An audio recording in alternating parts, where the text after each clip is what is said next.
입니다. 반갑습니다. 네, 선생님 안녕하세요. 네.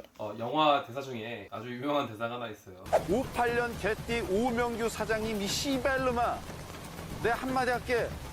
어렸을 때도 네. 그 무슨 년 개띠 이런 건 몰라도 58년 개띠만큼은 에, 알았어요. 에, 에. 그 정도로 유명한 58년 개띠인데 또 58년 개띠분들 하시는 말도 또 있어요. 이 58년 개띠만큼 진짜 힘들게 살아온 나이대가 없다. 맞아요. 정말 힘들고 고생이 많았다라고 하시는데 그래서 이번 시간에 58년 무술된 개띠분들의 평생 운세와 네. 이 월별 운세 이런 거 있잖아요. 좀 자세하게 좀 말씀해 주시면 감사하겠습니다. 네. 58년이 왜 58년 개띠라고 하는 줄 아세요? 모르죠.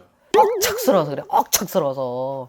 쉽게 말하면 끈기 아이콘이에요. 정말 우리가 개도 내가 이제 저번에도 그랬지만 요만한 개가 있고 큰 개가 있고 막 엄청나게 막 얘기하는데 이 58년 개띠가 진돗개라고 보시면 돼요. 그러니까 말 개도 우리나라 내가 어떤 걸 보니까 영상 하나를 봤는데 우리나라 진돗개는 유전학적으로 늑대하고 가장 똑같고 어떻게 보면은 기질이 틀리다. 그런데 이 58년 개띠가 기질이 틀려요. 왜 우리가 보면 개띠들이 참 많잖아요. 경술 개띠도 있고 무술 개띠도 있고 병술 개띠도 있는데 다 정말 틀립니다. 근데 69살 되는 우리 이 무술생들이 인정도 많죠. 고통을 겪는 이 우리가 고문받는다 그러죠. 고문받을 정도로 힘들어도 버티는 게 이 58년 개띠예요. 자, 58년 개띠가 또 남자 여자가 또 틀려요. 남자는 이렇게 잘 참는데요. 여자는 안 그래요. 여자는 바람이 많이 났답니다. 옛날 할머니들이 저 58년 개년이 말이야 막 그랬거든요. 근데 그 시절에는 바람 피면 막 뭐냐 했지만 지금 얼마나 좋은 시절 됐어요. 내가 옛날에 진짜 사단 먼저 하고 넘어가야 돼. 옛날에 내가 처음 초년에 20살 때 전 볼 때는 어떤 여자가 바람 폈어. 근데 개띠였거든요. 근데 내가 어머 미쳤는가 봐. 세상에 남편을 놔두고 어머 저렇게 마음을 못 잡아가지고 어떡하면 좋아. 아유 큰일 났네 하고 막 실은 점도 안 빠졌어. 바람 폈다고. 근데 30대 돼갖고는 또 누가 점을 보러 왔는데 또 바람이 났어. 그땐 또 어떤 마음이었냐면 그래 까짓거 자살하는 것보단 낫지 뭐. 죽는 것보단 낫으니까 그래 마음 위안을 삼으세요. 40대 돼갖고 또 점을 보니까 어떤 년이 또 바람이 피어갖고 점을 보는데 내가 뭐라는 줄 알아? 늙으면 썩어주면 시큰하세요. 그랬더니 지금 웃자고 이제 농담을 하지만 이 남자 개띠는요 무술생 개띠들이 정력가들이에요. 여자도 마찬가지고. 왜냐하면 우리 천간에 이제 무의 기질이 가지면 그걸 뽐내야 된답니다. 그리고 모양을 내야 되고. 그리고 어떻게 보면 개가 우리가 꼬리가 싹 올라가 있잖아요. 꼬리로 사람들을 이렇게 꼬시고 막 하잖아. 그래서 무술생들이 전반적으로 정말 끼도 많고 사람들하고의 어떻게 보면 관계도 잘하고 또 주변하고의 어떤 영향력도 크고 그런데 고집이 누가 무슨 말을 해도 안 들어요. 그리고 이 개인 사업 하시는 분들이 많거든요. 그리고 성공하신 분도 되게 많아요. 왜? 내가 고생하고 희생했으니까 나만 희생하면 내 식구가 편안하니까 하고 어릴 때부터 자기가 하던 일에 대한 어떻게 보면은 희생을 강요해도 그냥 그거를 듣고 있는 게 개띠들이랍니다. 또 근데 비슷한 나이인데 정유생 닭띠는요 또 틀려요. 희생 강요 안 해요. 자기가 그냥 난 캔사라를 살고 싶어 하고 남자분들이 또 그런 분들이 틀려요. 그 희한하게 이 무술생들이 자기가 살아가는 인생을 좀 희생하더라도 내 주변만 잘 살면 돼. 어떻게 보면 새마을운동 세대가 들어가서 열심히 사시는 그런 세대가 된답니다. 자, 그러다 보니까 올해 이제 을사년에요. 돈 버는 거 있으면 이분들이 병으로 다 돈이 나가요. 초년에부터 고생했는데 중년엔 조금 살만했어. 내가 이거 인생 참 재밌어 하고. 그리고 또 웃긴 건 가정풍파가 내가 그런 게 아니라 집안의 어떤 줄기 이분들이 신의 세계로 보면 중간에 무장의 기운이거든요. 이 무장의 기운이 들다 보니까 위에서는 눌러요. 밑에서는 쳐받아요. 그러다 보니까 전체적으로 그나마 돈이 30 이후 40서부터 풀려서 60살까지는 괜찮았는데 60살부터는 내가 깎아먹는 산이라 그랬어요. 내가 자꾸 내 걸 깎아먹으니까 지금은 앙상한 사과의 뼈대밖에 안 남을 수도 있다. 그래서 좋지만 내년에는 이걸 얘기를 하는 게 할아버지가 그래요. 무술생 남자분들은 사업을 한다든지 무엇을 하는 거에 극도로 건강을 조심해라. 내가 내 건강을 안 돌보면 억울하고 분하다. 인생 내가 정말 나는 이렇게 살았는데 하고. 근데 이분들이 또 포기도 잘해요. 자식이 이렇게 하잖아. 그러면 그래 넌 너고 난 나야 하고 나를 위해서 사는 분들도 많답니다. 근데 이제 전체적인 운은 올해보다는 또 내년에 건강만 조심하시면 좋대요. 왜냐하면 우리가 이제 하늘의 병오년이 이렇게 휘장을 이렇게 날리는 그런 운이거든요. 하늘의 천마가 인간 세상에 선녀가 내려와서 선녀들이 춤을 춰주는 그런 해운년에 하늘에서 이렇게 꽃이 날리면 내가 그 꽃을 받는 운이에요. 그래서 어떻게 보면 힘들었지만 지금부터는 내가 정말 그것이 나한테 복신이 돼서 돌아오는 그런 기운으로 돌아온다. 그래서 몸만 건강하시면 89가지 운을 20년 운을 먹어요. 그래서 그 부분만 잘 명심하시고 신경 쓰셔서 위장관계, 간장, 그러니까 우리가 간이라 그러죠. 이게 해독 능력이 좀 떨어지실 수밖에 없을 건데 일을 너무 많이 해갖고 그런 부분을 조금 신경 쓰시면 내년 수는 9살에서 다 나쁜 건 아니에요. 운은 들어와 있으니까 67살부터 아까 말씀드린 60살부터 갉아먹었던 운이 67에 어떻게 보면 뼈대를 다시로 다 세우는 운이었기 때문에 내가 건강만 신경 쓰면 살을 붙일 수 있다. 그래서 그걸로 내년 병원에는 내가 꽃을 피우리라. 꽃을 받는 운이기 때문에 이렇게 말씀드리는 거예요. 그래서 건강만 신경 쓰시면 될 것 같고 1월생들이에요. 1월생들은 스님이 많아요.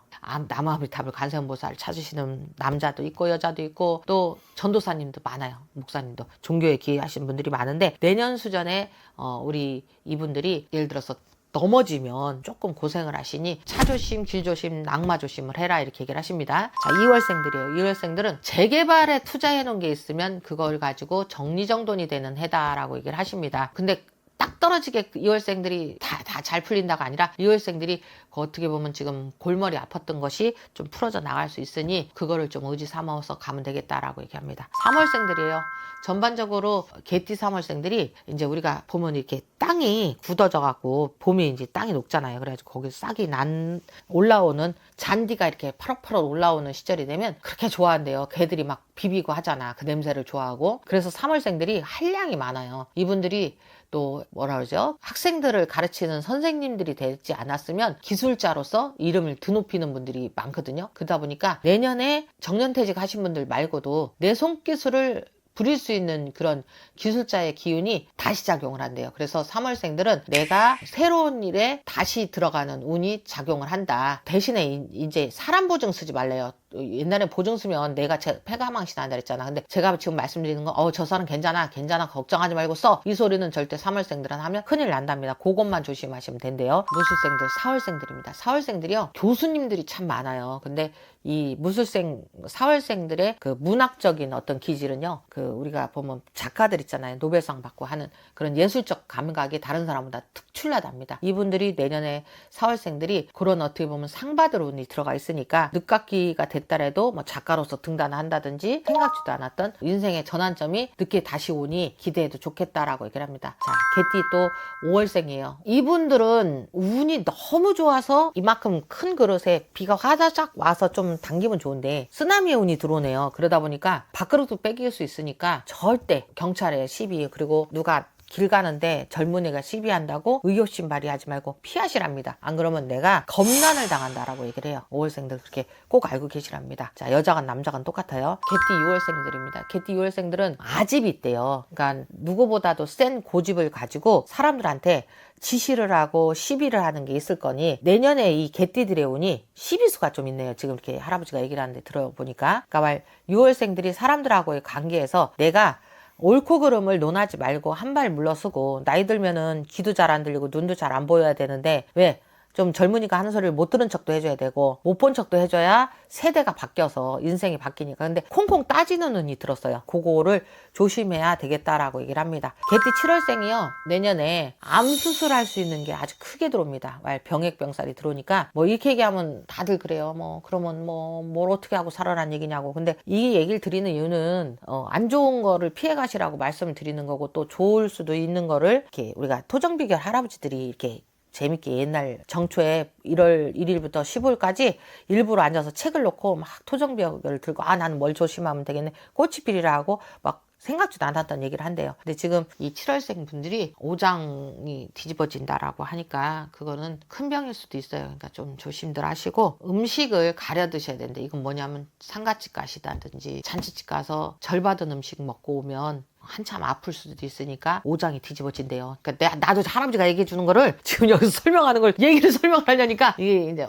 나도 나름대로 해석해서 얘기를 드리는 거예요. 자, 개띠 또 8월생입니다. 8월생은 내년에 이 7, 8월, 9월생이 다 똑같네요. 하여튼 칼 댈 일이 있대. 칼 댈 일이 있으니까 조심 또 조심. 절대 싸움에도 따라들지 말고 못 본 척 못 들은 척 해라. 7, 8, 9월생들은 저승 시황이 9시로 안 열리는 줄 알았더니 이게 문이 조금 시황문이 열린대요. 그러니까 말 상갓집 조심, 길 조심, 차 조심, 물 조심, 사람 조심. 9시에 조심할 양반들이 7월생, 8월생, 9월생이에요.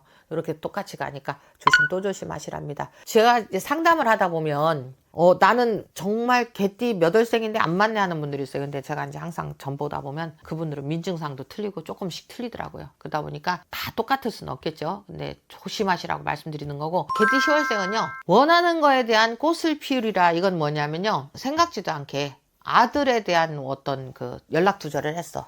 아니면 딸하고 연락 두절했어. 늦게 또 황혼 이혼을 했어. 이런 식으로 깨지려고 했던 거가 도로 이렇게 붙어진대요. 그래서 다독다독해지는 운이니까 오해를 풀으리라. 식구들 간에 화목이 다시 온다. 이렇게 얘기를 합니다. 그래서 그 부분을 고집 부리지 말라고 말씀드리는 거예요. 왜 지금